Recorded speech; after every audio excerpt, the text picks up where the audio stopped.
Dios les bendiga.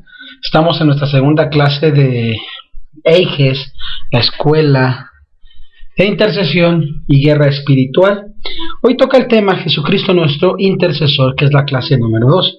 Vamos a abrir nuestras Biblias. Tenemos nuestra base bíblica en Hebreos capítulo 7, versículo 25, que dice: por lo cual puede también salvar perpetuamente a los que por él se acercan a Dios, viviendo siempre para interceder por ellos. Nuevamente repetimos este texto. Por lo cual puede también salvar perpetuamente a los que por él se acercan a Dios, viviendo siempre para interceder por ellos. La palabra intercesor se le aplica a alguien que intercede. Interceder es rogar o mediar o abogar por una persona. En este texto bíblico y algunos más que vemos, se habla muy claramente que Jesucristo es el que intercede por la humanidad y no María, madre de Jesús. Realmente el canon sagrado no da espacio para admitir que sea otra persona que pueda interceder por la humanidad y mucho menos salvarnos eternamente, solo Jesucristo. El profeta Isaías anuncia respecto de este intercesor que dijo: por tanto yo le daré parte con los grandes y con los fuertes repartiré despojos, por cuanto derramó su vida hasta la muerte y fue contado con los perversos, habiendo él llevado el pecado de muchos y orado por las transgresiones. Isaías 53:12. Claramente se entiende que Jesucristo es quien intercede por los pecadores, los que quieren allegarse a Dios, puesto que él ha orado por ellos. ¿Quién es el que condenará? Cristo es el que murió, más aún el que también resucitó, quien además está a la diestra de Dios.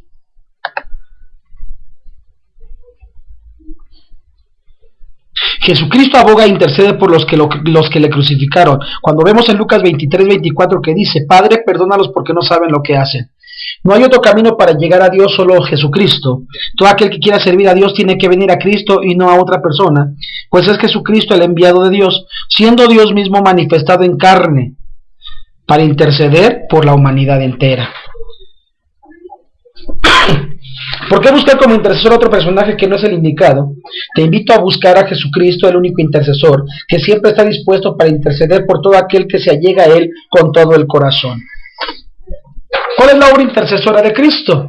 La obra intercesora de Cristo no está limitada a la ofrenda sacrificadora que hizo de sí mismo en la cruz.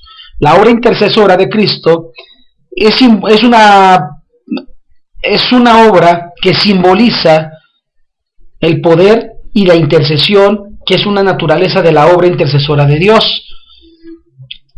Únicamente sobre las brasas ardientes tomando el altar de los holocaustos era una indicación del hecho de que la intercesión estaba fundada sobre el sacrificio y en ningún otro modo podía haber sido efectiva.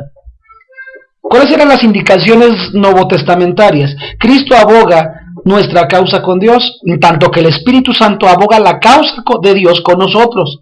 La obra intercesora de Cristo no debe asociarse a su sacrificio expiatorio.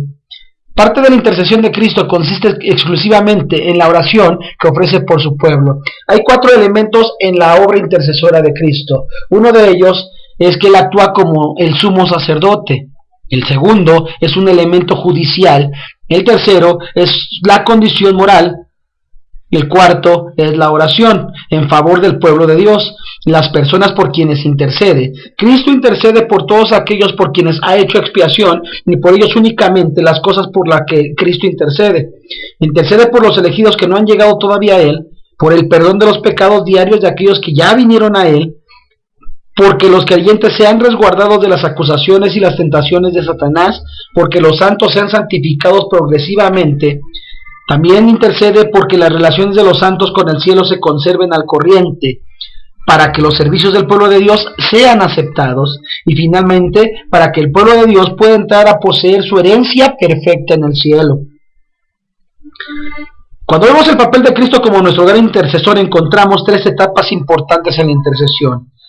La primera etapa es la identificación, la segunda el sacrificio de sí mismo, y la tercera el poder y la autoridad. Quiero decirte que un intercesor es aquel que se pone en la brecha, que ora, pide favor de otros y también de naciones enteras. Vamos a ver estas 3 etapas importantes en la intercesión. La primera etapa decíamos que es la identificación. Vamos a ver esta primera etapa que es la identificación. La verdadera intercesión primero que nada, requiere una identificación. Como nuestro intercesor, Cristo se identificó con nosotros, tomando él mismo la forma de carne y sangre. Él dejó su gloria en el cielo y su gloria con el Padre vino a ser como uno de nosotros, de tal forma que él puede ser un sumo sacerdote misericordioso que siente nuestras enfermedades y por lo tanto es apto para interceder a nuestro favor. Repite conmigo, interceder a nuestro favor. En nuestra intercesión, primero debemos desear identificarnos con aquellos por los cuales estamos intercediendo. Escucha muy bien esto.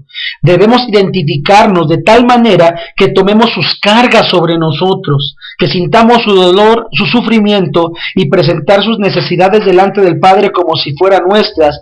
No es suficiente solo decir, Señor, salva a los perdidos. Como intercesores, debemos primero que nada identificarnos con la gente que está perdida a nuestro alrededor, en nuestras comunidades y ciudades. No hay ninguna otra forma de orar efectivamente por los perdidos, si no podemos identificarnos con ellos hasta el punto de sus necesidades. Lo que está pasando en la iglesia hoy día es que los cristianos se han separado y aislado de los perdidos. Debemos desear identificarnos con los alcohólicos, con los drogadictos, con las prostitutas, con aquellos que han sido abandonados, con los pandilleros, hasta el punto de sentir sus enfermedades, su dolor, su sufrimiento, y que nuestros corazones sean movidos a tener una verdadera compasión por ellos. Es entonces cuando seremos capaces de poner en la brecha delante de Dios e interceder de una manera efectiva por ellos y mover la mano de Dios. Este tipo de identificación se manifestó en la vida de Cristo como nuestro sumo sacerdote, intercesor. Él se puso en nuestro lugar. Él puso nuestra naturaleza sobre sí mismo. Él aprendió a obedecer a través del sufrimiento. Él fue tentado en todo. Y aquel que no cometió pecado se hizo pecado por nosotros, dice 2 de Corintios 5:21. A través de su intercesión por nosotros, Él obtuvo su posición de poder supremo y autoridad sobre todas las cosas. Un intercesor, escucha bien, un intercesor es capaz de pedir efectivamente porque él entrega su vida por otros. La intercesión no sustituye el pecado. Solo hubo un sustituto para el pecado y ese fue Jesucristo. Pero la verdadera intercesión identifica al intercesor con aquel por el que intercede y lo lleva a un lugar predominante con Dios. En nuestra intercesión por otros debemos desear estar en el lugar donde ellos están. Debemos identificarnos con sus necesidades y sentir sus enfermedades y así intercederemos de una forma efectiva a su favor. Esta es la primera etapa. La segunda etapa es el sacrificio de sí mismo. Cristo, el gran intercesor, hizo el sacrificio máximo dando su vida por nosotros. Jesús dijo en Juan 15:13, nadie tiene mayor que que uno ponga su vida por sus amigos. En nuestra intercesión, debemos poner nuestra propia vida como sacrificio a favor de aquellos por los que estamos orando. Debemos crucificarnos y dejar a un lado nuestros propios deseos y entregarnos en sacrificio a través de la oración y el ayuno a favor de las necesidades de otros. Jesús dijo, de cierto os digo, que si el grano de trigo no cae en la tierra y muere, queda solo, pero si muere, lleva mucho fruto. Solamente cuando morimos a nosotros mismos, a nuestros deseos, y nos entregamos en sacrificio a través del ayuno y la oración por los demás, el Espíritu Santo fluirá a través de nosotros para cumplir su trabajo de intercesión. Uno de los ministerios principales del Espíritu Santo sobre la tierra hoy es la intercesión. Es el Espíritu Santo quien pone en nuestro corazón la carga por los demás y nos llama a interceder. Solamente si morimos a nosotros mismos, el Espíritu Santo fluirá con libertad e intercederá a través de nosotros. Hoy día hay muchos cristianos que piensan erróneamente que no son aptos o que no saben cómo interceder. La verdad es que venimos a ser intercesores por causa del intercesor que vive en nosotros. Cuanto más morimos y nos llenamos del Espíritu Santo, más podrá utilizarnos e interceder a través de nosotros. Cuando llegamos al punto de someter completamente nuestras vidas, deseos, planes, pensamientos y permitimos al Espíritu Santo reinar con libertad en nuestras vidas, no hay absolutamente ningún límite en la intercesión. Repite conmigo, ningún límite. Y de igual manera, dice Romanos 8, 26 y 27, y de igual manera el Espíritu nos ayuda en nuestra debilidad, pues ¿Qué hemos de pedir como conviene? No lo sabemos, pero el Espíritu mismo intercede por nosotros con gemidos indecibles, mas el que escudriña los corazones sabe cuál es la intercesión del Espíritu, porque conforme a la voluntad de Dios intercede por los santos. Durante la intercesión, cuanto más nos llenemos del Espíritu Santo, Él orará a través de nosotros. Cuando empezamos a orar en el Espíritu, en lenguas desconocidas, el Espíritu comienza a clamar e interceder con gemidos indecibles. Cuando oramos en el Espíritu, en lenguas, no estamos edificando en fe. El Espíritu Santo fluye en nosotros para fortalecernos en el tiempo de necesidad. Cuando estamos frente a circunstancias que nos abruman en lo natural, cuando empezamos a orar en el Espíritu Santo en lenguas, Él intercede por nosotros. Hay una tercera etapa. La tercera etapa es el poder y la autoridad. A través de la intercesión de Cristo, su identificación, su obediencia y su completa sumisión a la voluntad de Dios, su propio sacrificio, su muerte en la cruz, Él obtuvo su posición de supremo poder y autoridad sobre todas las cosas. Cuando morimos a nosotros mismos y permitimos que el Espíritu Santo tenga control absoluto para orar a través de nosotros con gemidos indecibles, entraremos en el terreno de poder y autoridad que nos pertenece en el nombre de Jesús. Hemos ganado esta posición de poder espiritual a través de la intercesión, en donde seremos capaces de proclamar palabras de liberación. Estamos investidos con la autoridad del Espíritu Santo, y es desde esta posición que se harán esas mayores cosas en el nombre de Jesús, de las cuales el Señor habló. Esta es la verdadera intercesión. Repite conmigo: intercesión. En muchas ocasiones he estado enfrente de la batalla para orar en el Espíritu por las necesidades de las familias en la iglesia, clamando, gimiendo por las necesidades de esta nación, de la iglesia, durante horas, hasta sentir el poder y la unción de Dios. La batalla es ganada primeramente a través de la intercesión, antes de ver la gran victoria de miles de personas aceptando a Cristo y el poder sanador a sus vidas. Esta posición de poder y autoridad no es algo que podemos obtener por nuestra propia fuerza. Es una posición de intercesión en la que el Espíritu Santo nos da a medida que Él nos llena. El intercesor que vive en nosotros completará su trabajo de intercesión en la tierra a través de nosotros mientras presentemos nuestros cuerpos como sacrificio vivo, santo y agradable a Dios.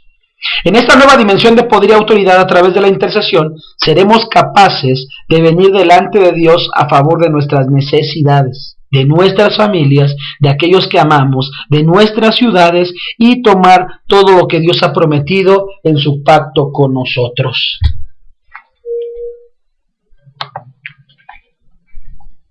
Tú, mi hermano, tú, mi hermana, tienes un llamado santo y sagrado.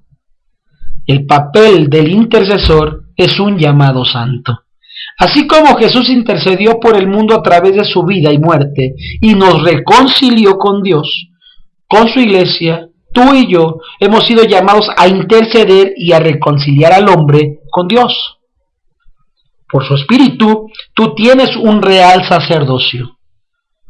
El apóstol Pedro dijo en 1 de Pedro capítulo 2 versículo 9: mas vosotros sois linaje escogido, real sacerdocio, nación santa, pueblo adquirido por Dios, para que anunciéis las virtudes de aquel que os llamó a su luz admirable. Es tu papel en este momento como miembro de la fuerza de ataque. Dios te está llamando a venir delante de Él y presentar esas necesidades de la gente que te rodea, creyendo que Él interviene, creyendo que Él salva, creyendo que Él sana, que Él libera y que rompe todo yugo de esclavitud de sus vidas.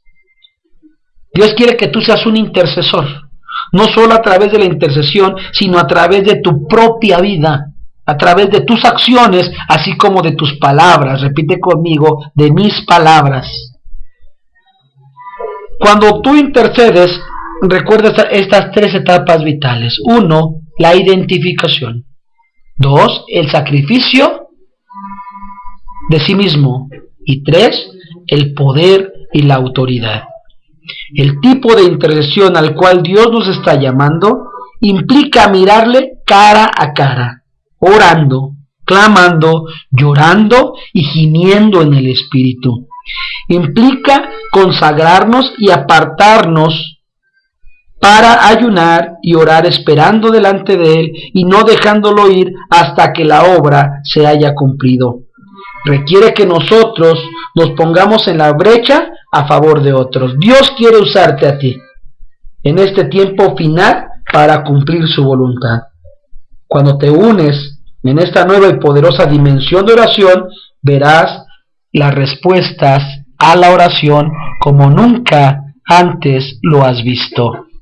Es mi deseo que este mensaje, que este estudio sea de bendición para tu vida y tu corazón y puedas ponerlo por obra en el nombre de Jesús. Amén. Que Dios te bendiga.